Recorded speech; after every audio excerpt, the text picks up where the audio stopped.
Swayam Prabha. Digital India. Educated India.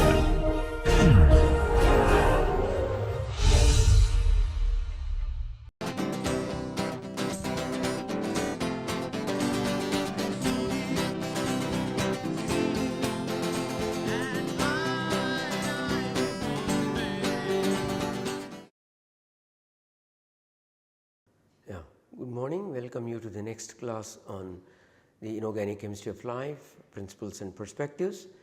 In the just previous class we were looking at the electron transfer, general principles, phenomena, and when it comes to the proteins. And towards the end we looked at the redox potentials. There are a lot of enzymes having different redox potentials because what is bound to the metal center is changing as well as the protein changes. These things change either if it is a heme protein or non-heme protein, and these ranges quite a lot, and this range is compatible with the range of the potentials that are found for various reactions that happen in the biological systems.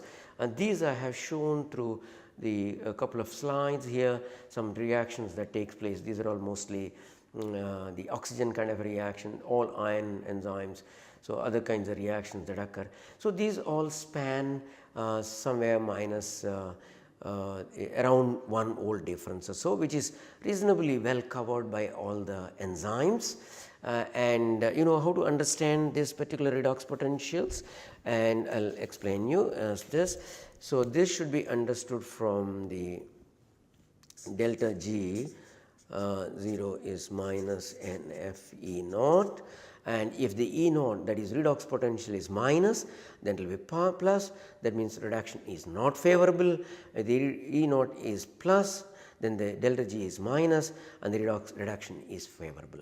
So the more the positive reduction potential, the more that it will be in the reduced form. The more the negative potential is, the more its tendency to be in the oxidized form. Now you understand. So there are two forms for a redox thing. One is in the reduced form, other in the oxidized form. So relatively speaking, which one has a more positive, more in the reduced form, the other one will be in the more in the oxidized form. So if you understand this trick, the entire thing can be followed. So what is the trick? The del E naught potential, if it is more positive, that will tend to be more in the reduced. That means it will give away, it will take the electron. In the reduced form it will be very happy, and if it is a positive negative potential, it tends to be in the more in the oxidized process. That means it will give away the electron. Okay. So the donor property or acceptor property of a center, a metal ion center in a protein depends upon its redox potential. So the more positive, it will be happy to be in the more reduced form. More negative in form, it will be more happy to be in the oxidized form. So that means an enzyme can go from a reduced form to oxidized form, back to reduced form and oxidized form. So in the process it can change one electron transfer. And this, as I promised you in the previous class, we will be looking at some example. Let us look at it as an example of cytochrome C. We have already seen what is a cytochrome C earlier. I will also be showing again in the next, maybe you can see back that one. So cytochrome C is the one which is shown over there. Here you can see that this is the one, it is connected through thioether linkages with the protein. Okay. And of course it has both the propionic acid groups, etc., etc. So this will be the part in the cytochrome C, and the remaining protein will be there, which I will show in a while. Okay, this is found in plants, this is found in animals, this is found in cellular, small unicellular systems, etc. It has about 100 to 120 amino acids with about 12 kilodalton. It is a small, relatively small protein. Interesting and important parameter of this is about 1/3 of its amino acids, if you look at across the various species, there is a sequence homology. So at least 1/3 of them is the sequence homology, and you should not forget that those residues which are close in the proximity of the heme, they are conserved in almost all the things, and reduction potentials are around plus 0.25, plus 3, etc. And these are involved in the electron transport chain in mitochondria. Okay. So these are involved in the electron transport chain. They are also involved in a variety of reactions like hydroxylation reaction, again involved through the electron transfer. It does not do the final hydroxylation, but it is involved in the process of allowing the electron transfer taking place. Aromatic oxidations, peroxidase activity, many of these kind of things. They are involved in apoptosis process and they are involved antioxidative. What is antioxidative? I mentioned earlier lectures that the O2 minus or other radicals, other species, ROS, reactive oxygen species. So, removing those reactive oxygen species is an antioxidative activity. So, antioxidative activity also. For example, O2 minus should be removed and the radical should be removed and make into O2. So, O2 is danger free and O2 minus dot is a highly dangerous or toxic. So, therefore, cytochrome C in its oxidized form, Fe3 plus means oxidized form, will take up this electron and go to Fe2 plus, cytochrome C Fe2 plus. That means the enzyme is reduced, the O2 minus is oxidized to O2. So, oxidized enzyme is reduced to reduced enzyme, and in the process of this returning, that will give this will iron 2 plus gets oxidized, that means it gives away an electron, and that electron will be given to this and that will break down the peroxide into OH minus. Okay. So, the peroxide is less is more toxic than OH minus. O2 minus dot is much more toxic. So, it converts into the less toxic forms of that too. But the role of this cytochrome is involved in the electron transfer basically in these kind of a systems. Now, as you can see that there are different kinds of classes of cytochrome C's are there. Cytochrome C, if you see in the enzyme in the heme, there are the ion is connected with the 4 the pyrrole rings of this, the 4 nitrogens, and that is what is shown by this the tetragon of this. Then you have one more coordination 5th and one more coordination here 6th. Actually, this you can call it 5th, this you can call it 6th. This is coming from the histidine, this is coming from the methionine. In some cases, both will be histidine. So, there are different kinds of cytochromes where you have both the histidines or histidine and methionine, and these are all influencing the ion center in terms of the ion spin state, is the ion center in terms of the ion spin state. So, if you have a low spin state, soluble cytochrome C, this is found in mitochondria, bacteria, high spin cytochrome C and a number of low spin cytochromes, they are found in the cytochrome C556. What is 556? Is the absorption maximum wavelength 556 nanometer. 556 nanometer. So, now I explained you, I will not explain later on. Cytochrome C I have shown you, and the number that is coming next to that is the absorption wavelength. Then you have type 3 has comprises of the low redox potential multi-heme cytochrome. Example, cytochrome C7, triheme, cytochrome C3, which is tetraheme. So, there are 3 hemes are involved, there are 4 hemes are involved, there is not 1, there is not 2, there are 3, there are 4. So, this is another kind of a thing. And the tetraheme proteins containing both histidine and histidine methionine coordinated hemes, and these come under the different class. So, class 1, class 2, class 3, class 4, there are so many kinds of cytochrome C's are involved. They are all cytochrome C family, it is called cytochrome C family. And just simple cytochrome C structure is shown over there, a lot of protein structure this side, protein structure this side, and here is a heme, and that is shown much more here. Okay? And you can see this heme is reasonably well exposed to the exterior. So, therefore, it can interact with the exterior, which can interact with another enzyme which can act as an acceptor, therefore, can give away the electron, get oxidized and reduced. All these kinds of things can happen here, both reduction and oxidation can happen. Okay, how the electron transfer occurs? As you can see that this example has been worked out by using ruthenium ammonia complexes. People have also studied with ruthenium pyridyl too. Let us take ruthenium ammonia complexes. They can be used, and you have the enzyme cytochrome C in the oxidized form will get into the slowly into the activated form, and this activated form in the presence of course this one, and it forms a complex, goes to the activated form, is ready for electron transfer, and the electron transfer going into this one will give the ion 2, C2 means ion 2. So, this goes through conformational changes of native cytochrome C to the activated complex. So, that activated complex will allow the electron transfer at a very fast rate. So, what is the slow means? It is the rate determining step.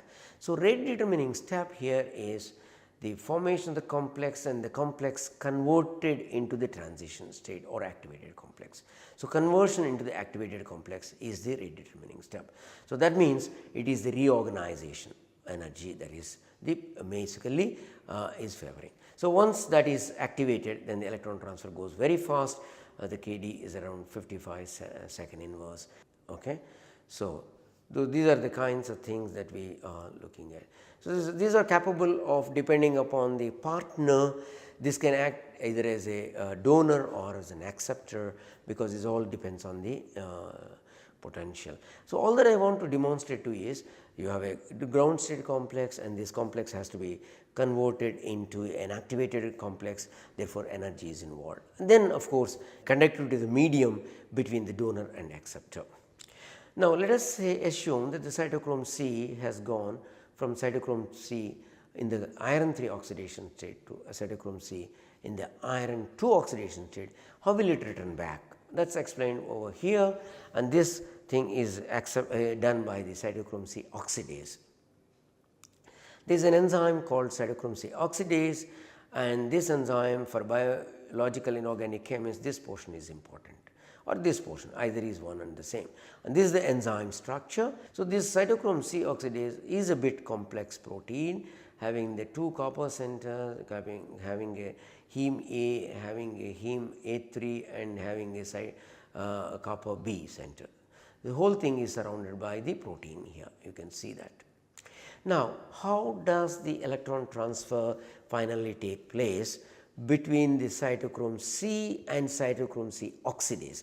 Let us assume cytochrome C is reduced form, it has to be oxidized, and that is what is done in this particular case. And let us look at to explain this.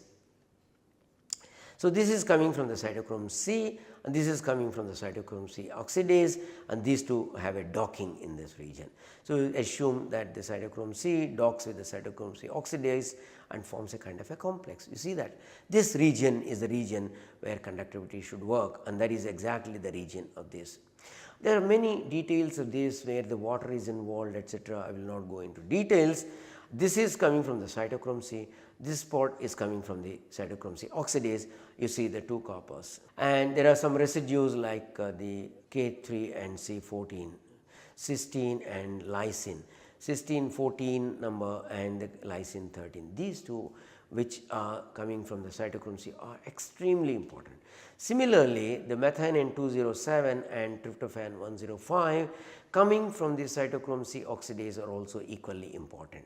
So, this is the region. Now, if you take this center and to this center, and this distance is around 23 angstroms.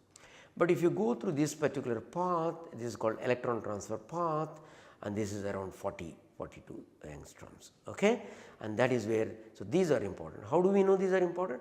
You can mutate these residue, any of these residue or both these residues, similarly any of these residue or both of these residues, and the mutated protein will not do the electron transfer between the cytochrome C and cytochrome C oxidase. That means these residues are absolutely important. They are present in the corresponding enzyme, and that means this region is absolutely important. Therefore, the water present in this, the medium that is present in this is absolutely important. We will not go into details because that will come into purview of physical chemistry a lot, which I am not getting into the details of this. But as an inorganic chemistry, we need to know this center, we need to know this center, and what are the residues are involved. So, now you understand how an electron transfer is taking place between the cytochrome C and cytochrome C oxidase. In this case, between this region to the copper center, then it will go to the A3, then it will go to the A, etc., and then finally to the reaction center. So, we are not worried into that part of it, but so this is one example I have given you the heme containing. Let us look at one example for the non-heme containing. So, non-heme containing electron transfer proteins of iron are called iron sulfur proteins. If you call iron sulfur protein or non-heme, that is one and the same. And there are several classes, of which important ones I am going to explain in this course. There is 3 types. The more types are there.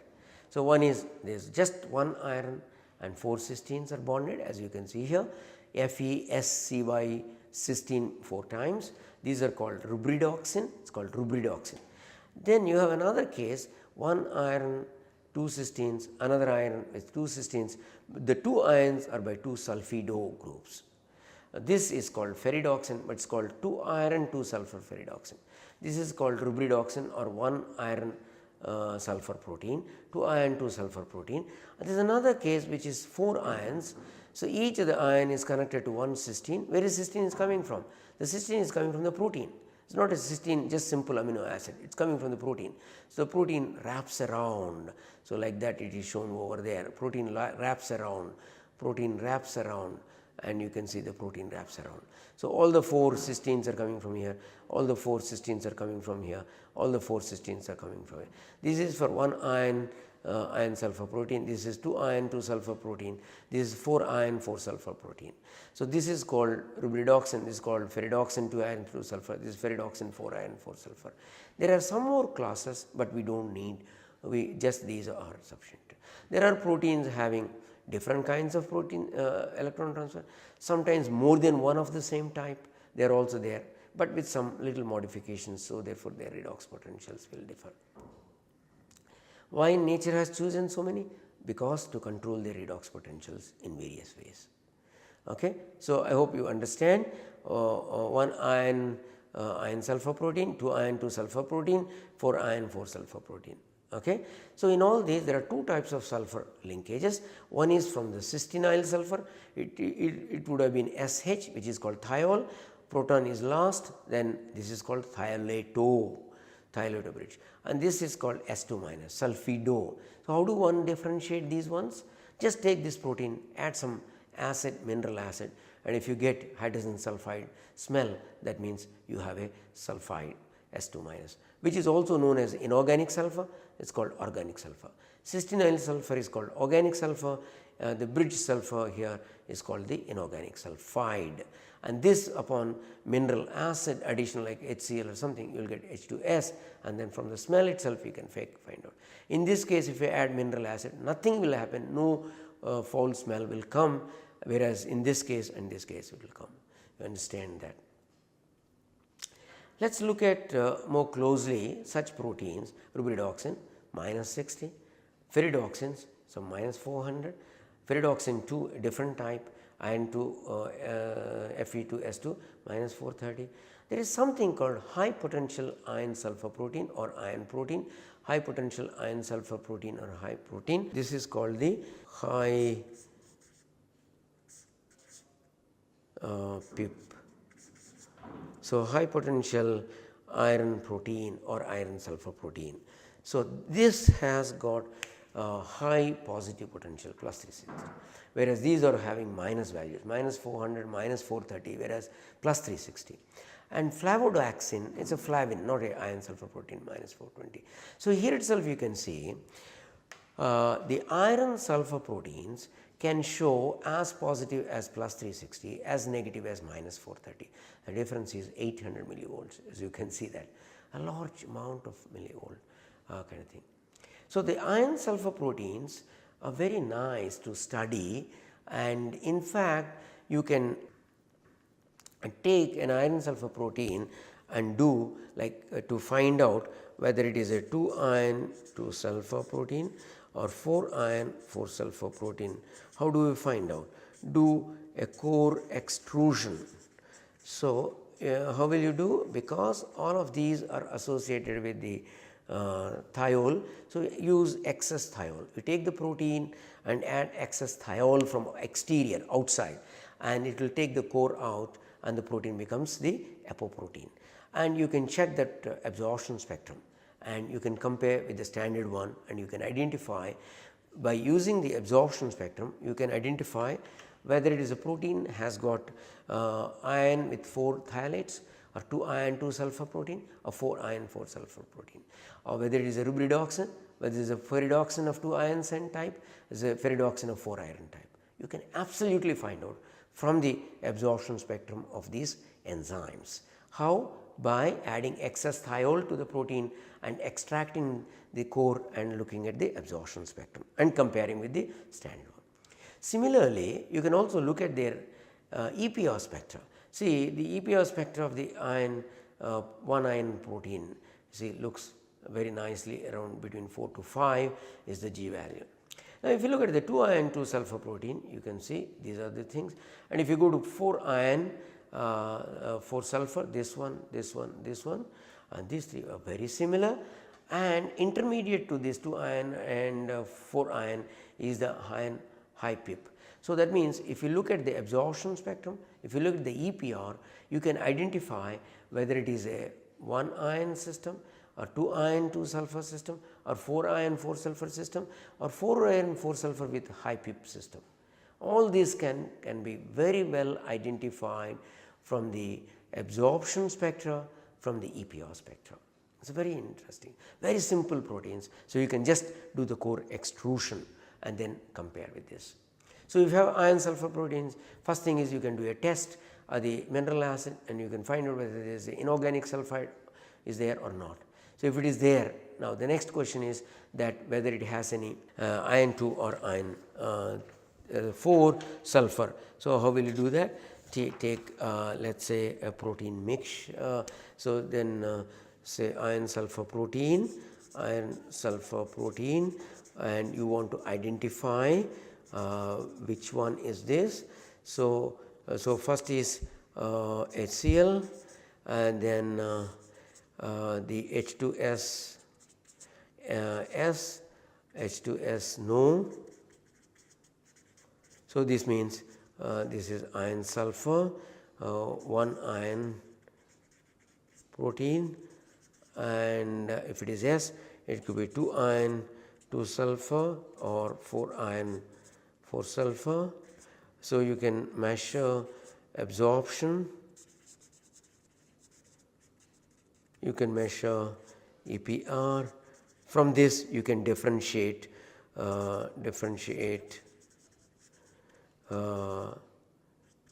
iron 2 sulfur versus 4 iron 4 sulfur versus 4 iron 4 sulfur, which is a high PIP. So, all these can be identified very nicely, very well in this kind of things.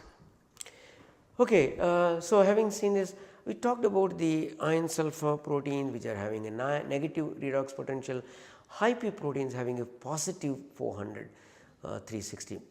Why are these having the positive redox potential? See the example over here, this iron sulfur protein and the protein is surrounding. They are buried. Number 1, the high pip iron proteins are buried, the iron sulfur cluster is buried inside, and second thing is these things are stabilized by the NHS hydrogen bonds. You see NHS hydrogen bond, NHS hydrogen bond. There are so many. So, these the sulfurs, the thiolate sulfurs as well as the inorganic sulfides, they are stabilized by the hydrogen bonding. They are stabilized by the hydrogen bonding. So, they are interior. So, the two reasons, one is they are inside the protein, they are stabilized by a large number of hydrogen bonds with the cysteine sulfur with the inorganic sulfur. Therefore, their redox potentials are very different. Hence, boon in disguise, iron sulfur proteins will go from -400 to +400, even more range of the redox potentials. Now, let us look at their redox characteristics. Their redox characteristics. So, I told you 1 iron protein. 1 iron means there is only 1 iron center. So, that iron center iron can undergo what? Iron 3, iron 2. That is all. So, you take iron 2 into 4 thiolates, then you have a 2 minus, because 4 minus 2 plus 2 minus, and then 1 minus, that means iron is 3. So, it can only have one type of one possible redox. Reduced protein will go to oxidized, oxidized protein will go to reduced, because one iron, therefore 1. Now, come to the 2 ions. So, when you have 2 ions, both the ions can be in 2 oxidation state, or both the ion can be in 3 oxidation state, or both one ion can be in 2, other ion can be in 3. Those are the 3 possibilities: 2 iron, 2 sulfur. Okay. So, you take thiolate as 1 minus, sulphide as 2 minus, iron accordingly you can calculate 4 minus and 4 minus 8 minus, out of that 4 minus is there. So, 4 plus, the 2 ions, so 2 plus. So, the 2 ions 2 plus, and this is now 3 minus, means 1 iron 2, 1 iron 3, and this is 2 minus, which is both the iron 3. So, both the iron 2, 1 iron 2, 1 iron 3 and both the iron 3s. So, this is called super reduced, this is called reduced, this is called oxidized. The protein can never undergo between the reduced to the super reduced. It can only undergo between reduced and oxidized in case of Fe2S2. So, 3 possibilities as far as the complexes are concerned, but the enzyme show only these 2. Enzyme shows only these 2, that is 1 iron 2, 1 iron 3, or both iron 3s, but it will never show both iron 2. So, ferredoxins will not show, 2 iron ferredoxins will never show super reduced or both the irons 2. Similarly, when you have 4 ions, there are so many possibilities, all 4 in 2 plus, all 4 in 3 plus, or 2 of them 3 plus, 1 2 plus, etc., etc., etc. All these possibilities are there, of which the most favored are shown over there, and this is 4 iron 2s, 3 iron 2s and 1 iron 3, 2 iron 2s and 2 iron 3s, 1 iron 2 and 3 iron 3s. Of course, you can have all 4 iron 3s, but never found even in small complexes. But in small complexes, these 4 are being found. But in protein, if you see in the regular these things, ferredoxins, you can find between iron reduced, which is this one, to oxidized, which is this one, and superoxidized. In regular ferredoxins, regular 4 and 4 sulfur ferredoxins, let us see 2 iron 2 sulfur ferredoxin. So, you have FD oxidized to FD oxidized to reduced to oxidized. So, this is 1 iron 2 plus 1 iron 3, and this is 1 iron 3 plus iron 3 plus both iron 3s, 1 iron 2, 1 iron 3. This is only possible in enzyme.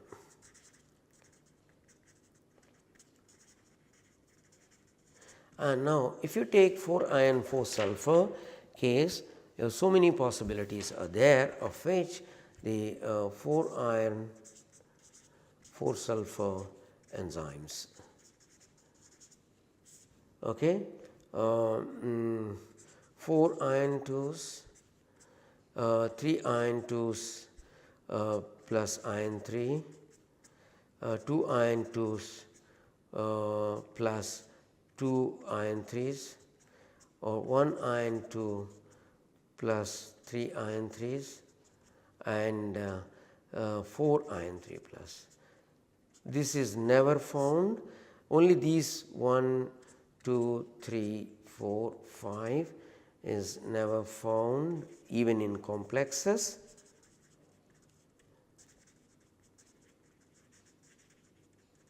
Only these 4 are found in the complexes, and of which the FD reduced, FD oxidized,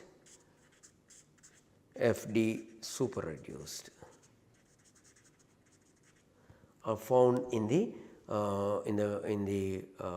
proteins, for the normal proteins. So, this is what 3 iron 2 plus iron 3, 2 iron 2 plus 2 iron 3 plus, and 1 iron 2 plus 3 iron 3 plus. So, this is in normal peridoxins, and in high pip, and this is the other way.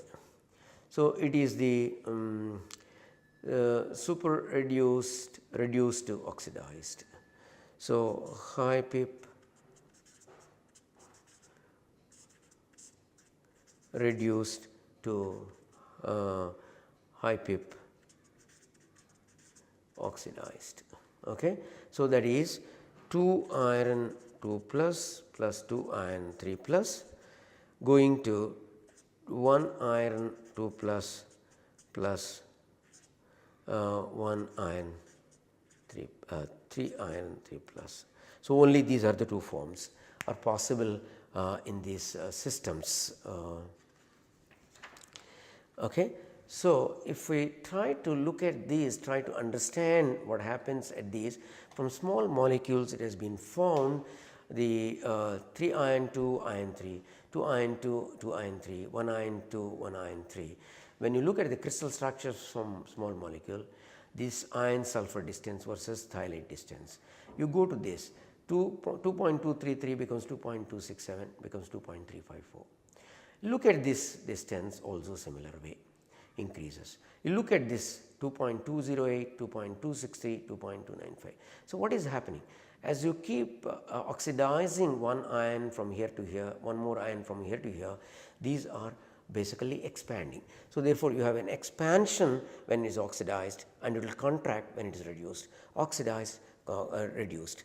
So, that will bring accordingly conformational changes in the protein that is bound, and that is what is involved in the electron transfer process. So, in the electron transfer process of these iron sulfur proteins, there is a reduction, oxidation takes place.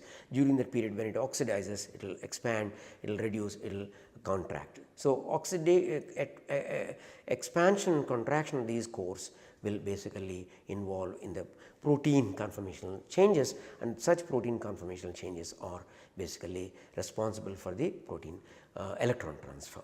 So, with this I close the electron transfer part, and then I will go into the enzymes in the next class. So, I have explained the basic principles of electron transfer and some examples of the heme non-heme ion center.